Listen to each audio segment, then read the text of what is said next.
Hey, my name is Eilis. If you would like to see more birth stories, visit our YouTube channel, Journey of Parenting Portugal.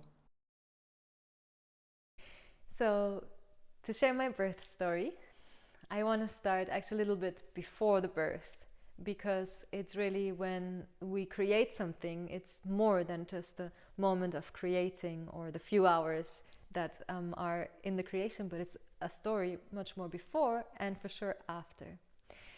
So, when I talk about my birth, I was living in Portugal 2 years ago, and I was in a really free time of my life. I was working with a surf school, I was living in a caravan, I was not in a relationship, just having fun. And at the time, I went to an event and I met my guru for the first time. And it was a 4-day online event, so loads of information. But there was this one moment of teaching that really, really touched my heart.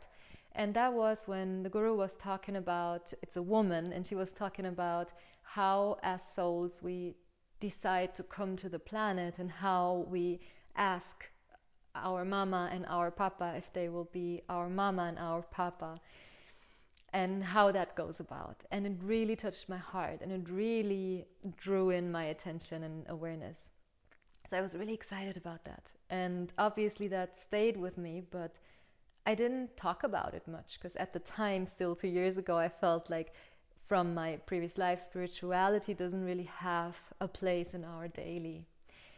A couple of weeks after this event, I was driving in my car and I was feeling really good. So I was just coming from a surf or going to a surf on a sunny day. I had my music running. And then suddenly, all I can describe about it is as if someone turned down the noise of all the surrounding. And it was quiet.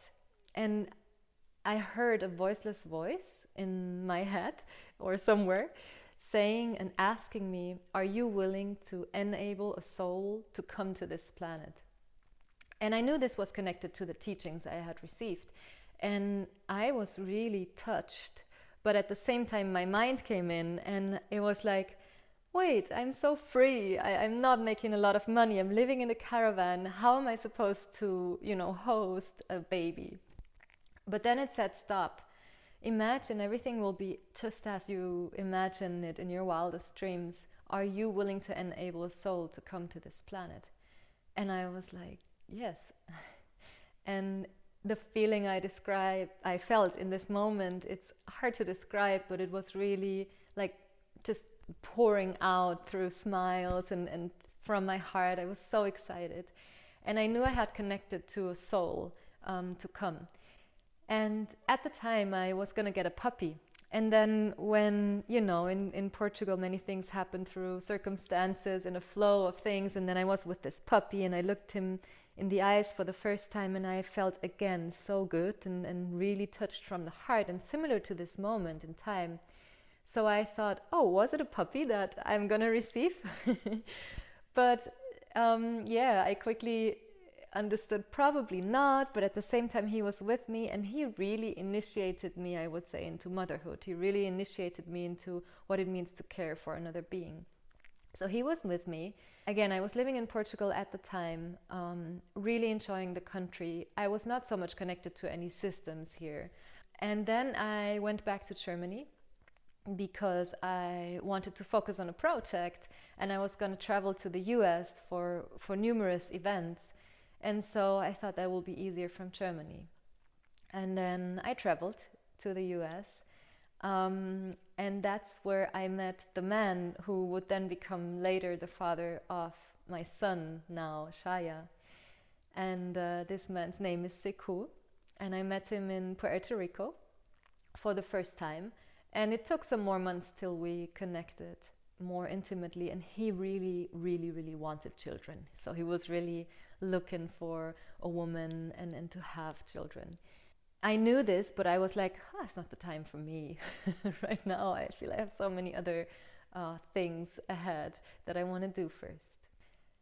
And what was so beautiful when I connected to Sekou deeper was that we really connected over the light. We talked a lot about the light and how nowadays more and more people are here on the planet to really bring the light and make things better and shift things. And we had a good connection, and a month later, after I went back home, he invited me to come to Charlotte, at the place in the US where he lived. Okay, let's do it. I'm up for an adventure, and what I really felt was actually just to have a good time, like just to get out of my structure and just be free and live life. And so I was there for about a week, and we connected intimately.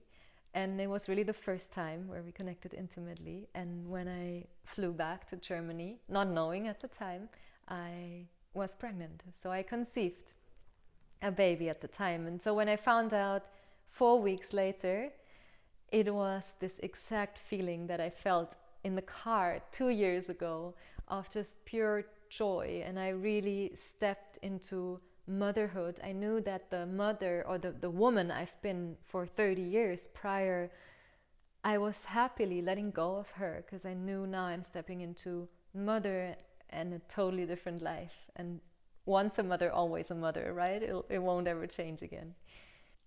I was really happy. I felt so good. So the first woman I told, or the first person actually, because Sekou was in the US, and we had a call scheduled at the evening, but I needed to tell someone, especially because it came out of nowhere for me. And so the first person I told was my grandmother, who's living in the same house in Germany. She obviously was very happy to receive these news, came totally unexpected to her as well, and she was very happy to become a great grandmother yet again.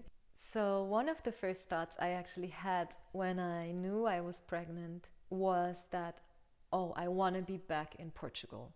Because Portugal is really the home of my heart and soul. And this is what is a birth for me, is something so special, something bringing the spiritual into the physical, or the non-physical into the physical.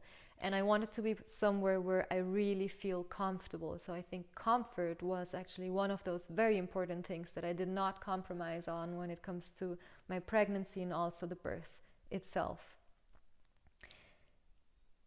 So I knew I want to be back in Portugal, and as things align, I was living 2 years ago in a place, in a nature retreat called Essencia, and the owner, or one of the owners of this retreat, is a doula. So that was a great start. And then the next day I had a call scheduled with another friend that I also met in these 2 years before in Portugal, and she wanted to move back to Portugal. So we were on a call. I was like, perfect, because I want to move back to Portugal. Let's do it. And I told her that I'm receiving a child, and she was so excited about this, and living together with a pregnant mama. And so we made plans, and I was getting ready to move back to Germany.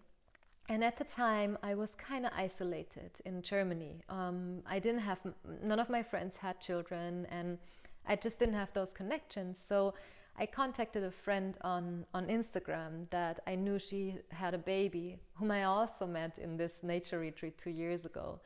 And she had a baby kind of unexpectedly. So I felt to connect to her, because she's very much like I am, connected to nature and in trust with life. So, I talked to her a little bit. I said, do you know any doulas, any midwives, any places to connect in Portugal regarding pregnancy and birth? And yeah, she gave me a couple of contacts, which felt really good, already coming to a place knowing there are other women to talk to that know much more than I do. And there's so much to know when it comes to pregnancy and birth. It's like an ocean of knowledge and learnings all the time. So I was really happy to receive this from other women. And Ashley at the time had shared with me, a few pieces on how she went about her pregnancy. And one of the things that she mentioned was that she didn't do ultrasounds.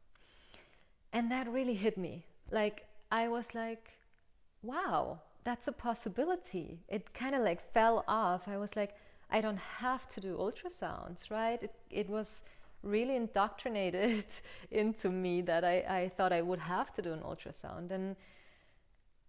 And I felt a strong resonance with not doing an ultrasound. And, I really, if we look at the ultrasounds, they're done without real tests of authorities who really care of what does it do to mother and baby. And there are actually potential harms for sure, and there are sources that say it is harmful, and there are studies that say that as well.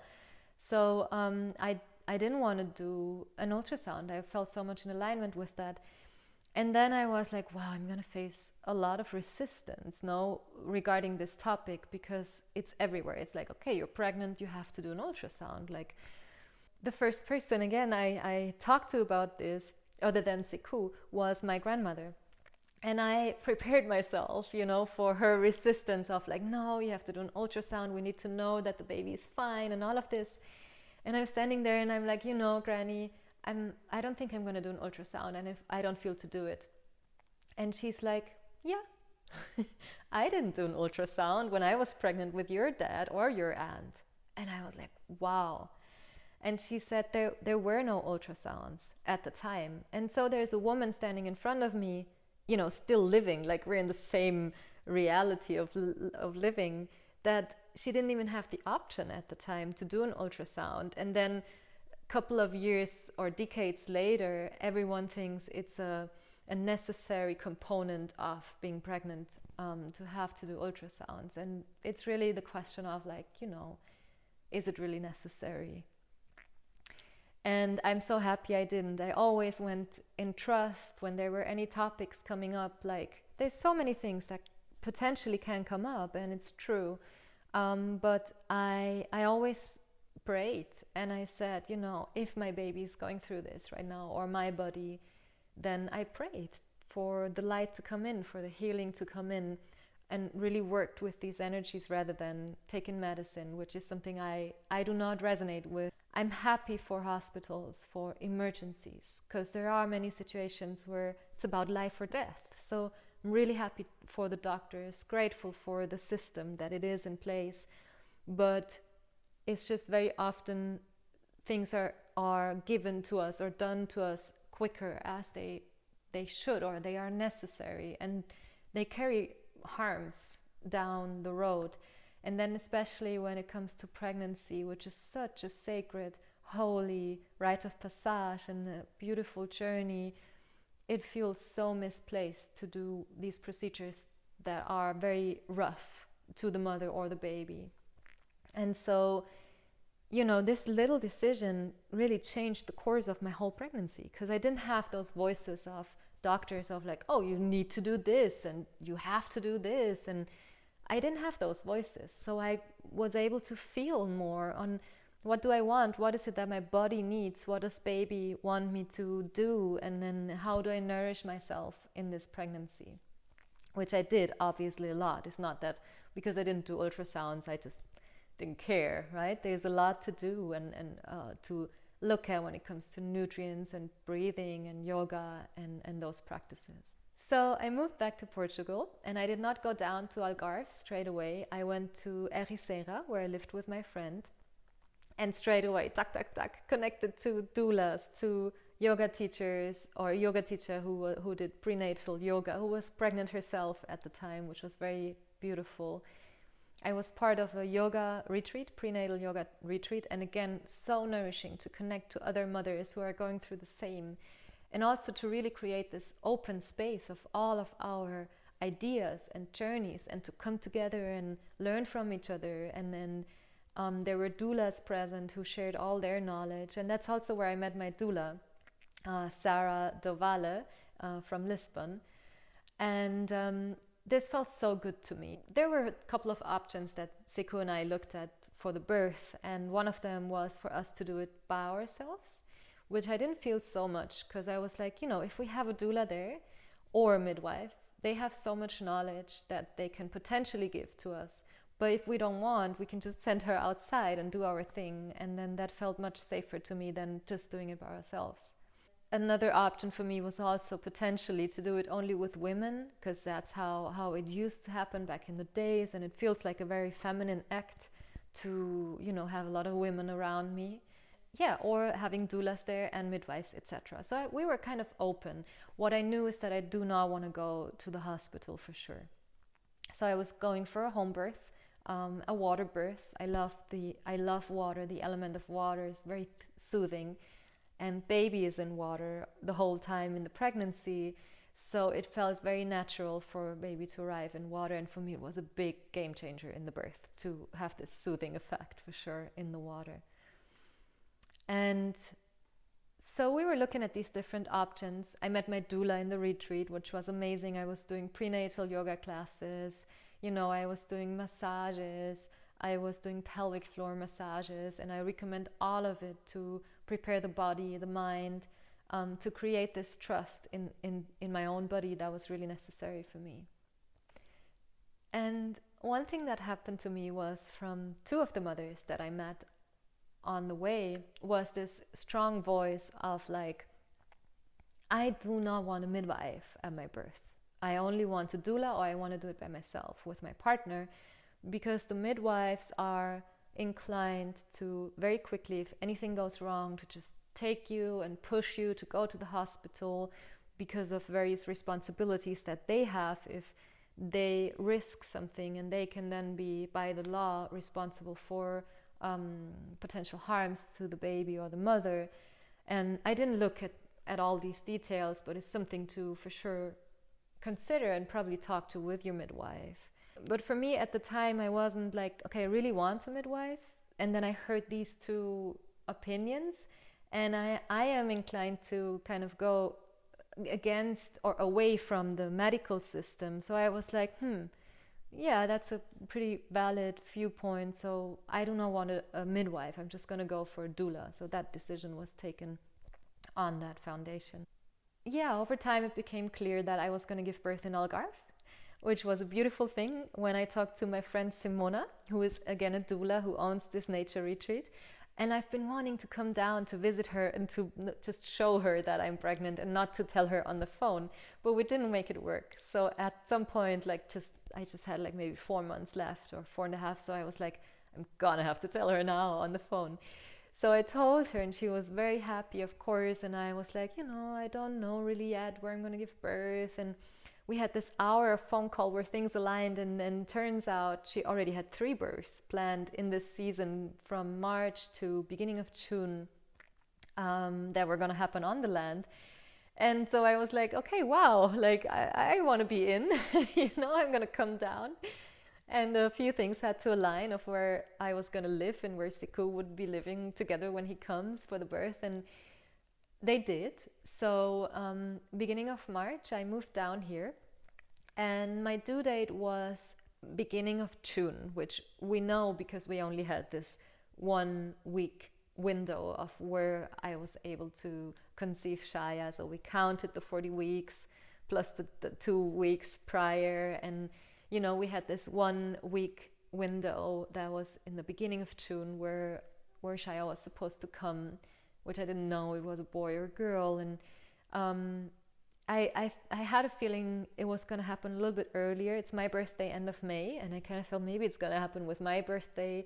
And then there was a full moon a couple of days before that. I was like, maybe it's going to already happen mid-May, because this is also something being out of the system. Like, it doesn't have to happen in week 40, right? It's so good to just give the body and the baby the space that it can happen in a little bit before or a little bit after, and it's fine. Like, the soul knows and the body knows. There's so many astonishing processes happening that tell our body when is the time to start laboring.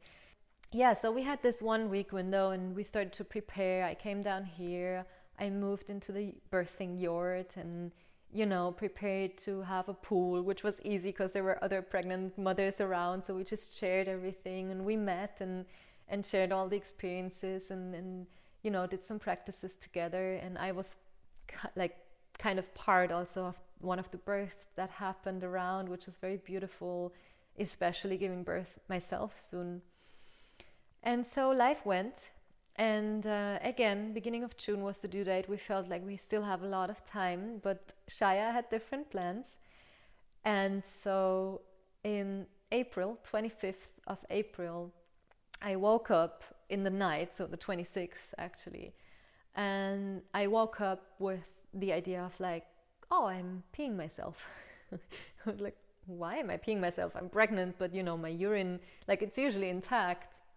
So I'm getting out of bed and I still have my water run. And so I understand, like, okay, wait, this is not pee. Must be my water is breaking.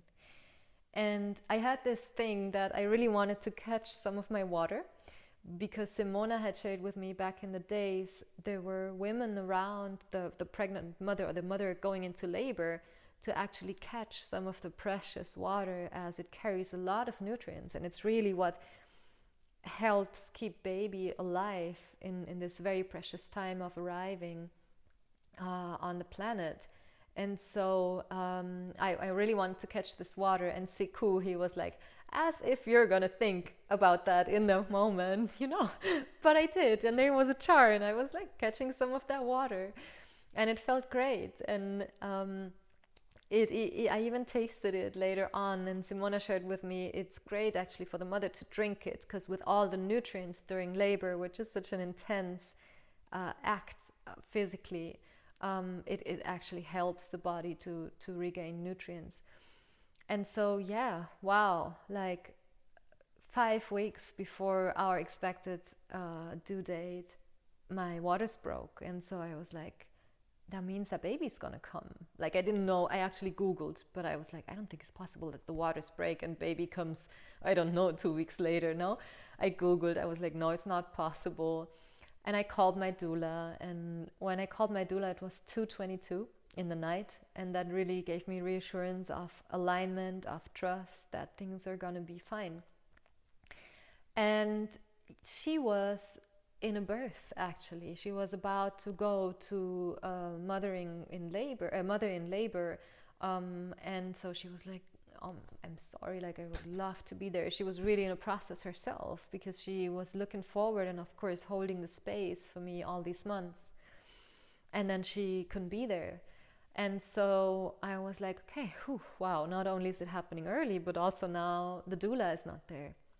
And Siku was also like, wow, like just like this.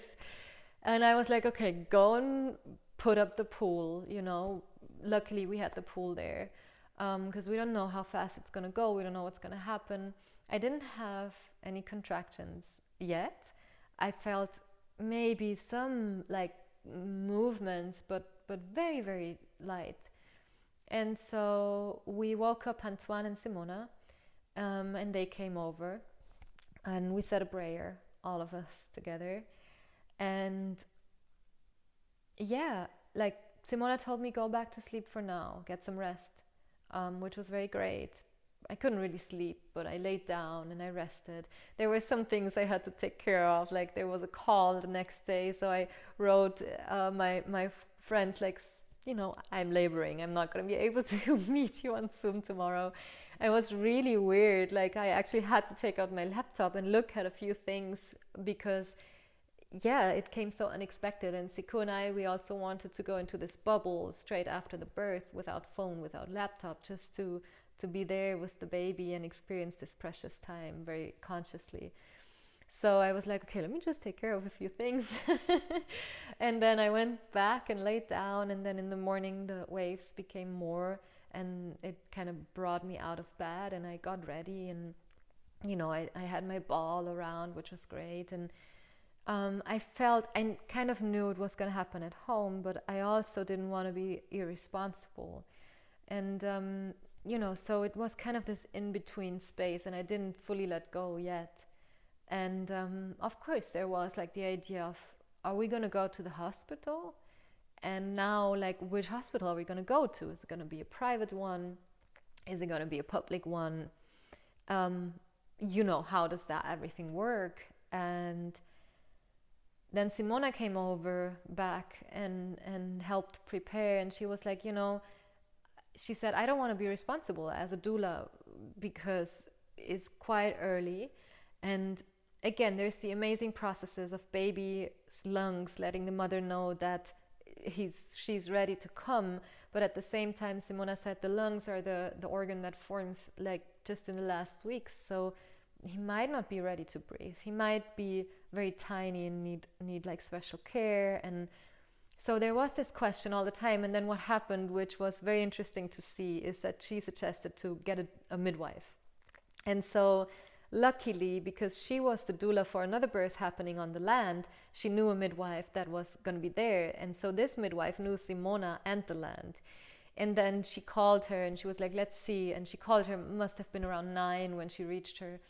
And she asked her to come. And this midwife, Els, she was like, oh, you know, I don't really like spontaneous births. And I get it. Like, you don't know what you're going to arrive at, right? But luckily, like, I'm so thankful to her, she came. She decided to come. And for me, it's so interesting because I didn't want to have a midwife there because I was like, oh, she might like push me to go to the hospital. And what happened in the end is that she supported me so much in a way that I was able to have my home birth that I wanted. And she was doing everything she could to make me have this experience and make baby have this experience. So I'm super grateful for her. And I have so much more trust now in midwives and that it's really always about the person. It's not about the title that we carry, but the person and the intentions we have. So that was a wonderful experience, I think, for both of us, or all of us. And yeah, so she arrived, must have been around 11:30. Waves were really strong for me at the time, felt very intense, like I knew it's going to be intense, but no way to ever imagine the intensity of these feelings going through again. I remember I was thinking for a moment, like, wow, I really have respect for all the mothers going through this twice, like having experienced this and going through it again. Wow. But yeah, for sure it fades. A couple of weeks after the birth, it does start to fade, and it's for sure nature's way to make us go through this also very beautiful experience again. And so yeah, very strong waves were happening. Els arrived, she did some checks, she measured the heartbeat of the baby, which was something that I probably would have not gone for if it was a birth that had happened in my normal time, the due date time. But it felt so good to just receive this. And she was like, wow, baby's so strong, you know? And I was like, yes, you know, baby's strong. Okay, I'm ready. Like, I can actually do this. So it was really reassuring. And it also helped me to let go in a deeper level, to know that things are going to be fine. She said she could help support baby. If there's something like medically not 100% right, she could help support baby when she comes out for a while until the ambulance comes or until we make it to the hospital. So all of this felt very good. And so actually the midwife I didn't want to have there, maybe pushing me to go to the hospital, was the solution to not go to the hospital. I'm very grateful for this. And she told me to go into the pool. I mentioned before, was the most soothing feeling to be surrounded by warm water. And so I was in the pool laboring for a little longer. And also this, I didn't have all the information about all the details of, you know, how do I know if I'm fully dilated, or when do I start to push, because we were still going to go over this with my doula. And so I was really happy again to have a doula there, to have a midwife there, to have this support. And they kind of helped me through that. And at some point I wanted Sekou to come into the pool. He was then behind me. I was a lot on my back, because for me being in the front in a squat or on all fours felt very heavy down. I couldn't, it was too strong. So I was a lot like kind of sitting, laying backwards. Come here, I don't want to be by myself in this experience. So he was behind me holding the space, and yeah, it got closer and closer. Els could tell from my voicing, I used a lot my voice. It was so great. It's something I practiced before. Actually, during pregnancy I wanted to do I did a singing course, and then it was a lot about voicing and using the voice for different chakras, and we ommed a lot. And Sekou ommed with me, and Simona ommed with me. It was very powerful. It felt really good. And Chaya to this day loves when I So yeah, I was going through this, and then Els told me it's the time to start pushing, because she could tell from my voice, from my behavior, that it's getting closer to the birth. And it was actually pretty quick. It must have been like 1:30 at the time, p.m. So not even 12 hours after my waters had broke. And so I started pushing, and I knew it. It is one of these things for me, it's just like in us, like in this animalistic part of us. Yeah, I was like, oh yeah, like this is what I have to do now. So I pushed. And super surprisingly, I was like, oh, I feel like I could just push him out. And it was interesting, Siku had his hands here, and he was like, after telling me that he could almost feel like baby was pushing also with his feet against the wall to make it out, because obviously he was really ready and really excited to come out. So yeah, I started to push, and I felt a lot of power in this moment, actually knowing what to do and that it's working. But then there was some stop of just it being a little bit too tight for him to come out, and because I didn't want to, for me it was just very painful for a moment, and then I understood that it's too tight, and then Els straight away she caught it, and she was helping me with the breathing rhythm of like pushing, then stopping, then doing an upward breath. So I had time to stretch out rather than just pushing baby through and ripping and risking to rip or potential harms. And so I was again so thankful to have those voices around me, and we did that a couple of times, which was a little bit, I was like, oh, I hope he's just gonna come out. I don't want him to hinder or have like an experience of stuck, but also I needed to give myself the time to be well, and it was really finding this balance between the two, and again staying in trust. And so Els was like at some point, look, like put your hand down, you know, head is already coming out. It was like this far out. And then I remember that I was getting a little bit weak from this very intense, you know, my body was just doing things, but also I had to kind of stop it and then use a different breath, which is coming from the mind. And I was like, wow, I can't, like I'm losing the energy to hold this up. And so I felt the next wave coming, and I was like, okay, I'm just gonna push him out now. It's gonna be fine. And I did. And there was a short moment of where Els was like, whoa, neck around, the cord around the neck. So it was a short moment of nervosity. It was quickly resolved. She did something you can see from the video. It very quickly loosened, and he was in the water. And then Els was like, grab him. I was like, oh yeah, you know, or grab the baby. She said she didn't know, or she didn't see yet either. So I took the baby, put him on my chest. And in this moment, I didn't even question. I wasn't like, maybe, is he breathing? Is he anything? I just knew. It just felt like he's going to be fine, or the baby's going to be fine. I didn't even question, is it a boy or a girl for me? It was just my baby here on my chest, and no one spoke until Els was like, what's the time? And then Simona was like, oh, it's 2:02. So again, the number 2 must be a very special number for Shaya. And then it took another minute until I felt like a need from Siku. And he really wanted to know, no, is it a boy or a girl? And he was like, oh, so it's a girl, no? So he thought he saw a girl. And then I felt something from Els, and I was like, okay, let me just check. And I put up the leg, and Siku was like, it's a boy.